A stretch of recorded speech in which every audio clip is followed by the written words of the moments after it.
There are 3 levels of delegation that you can choose from as well. So choose which level is appropriate for the task. So simple delegation, like that scheduling, it just says, please complete this part of the task and report back to me when you're done. They're not running the whole business. They're just doing the schedule for the week or for a couple of days. So it's just very simple delegation.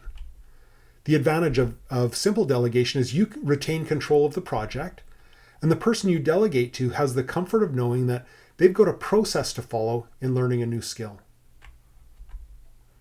The project's never going to turn into a disaster because you're always on top of it, and it's really a very simple thing that you're delegating out anyway. The next level of delegation is teaching delegation, and this is when you're teaching a more complex, difficult task. So it looks like this. Let's talk through the whole task and come up with a plan. Check with me before completing each step. So this isn't just scheduling a shift or two. This is running maybe the whole business for a few days.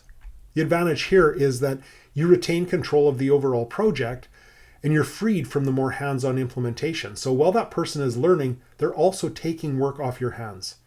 And again, the project won't turn into a disaster because you're checking along the whole way. You're not abdicating, you're delegating. The third and highest level of delegation is complete delegation. And this is when you're delegating to an employee probably who has been through simple delegation and has been through teaching delegation and really kind of knows what they're doing. And this is when you say, hey, you know how to do this as well as I do. Please complete the task and let me know how it turned out.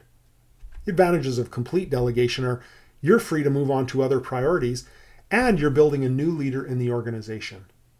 Here's what you learned in this module.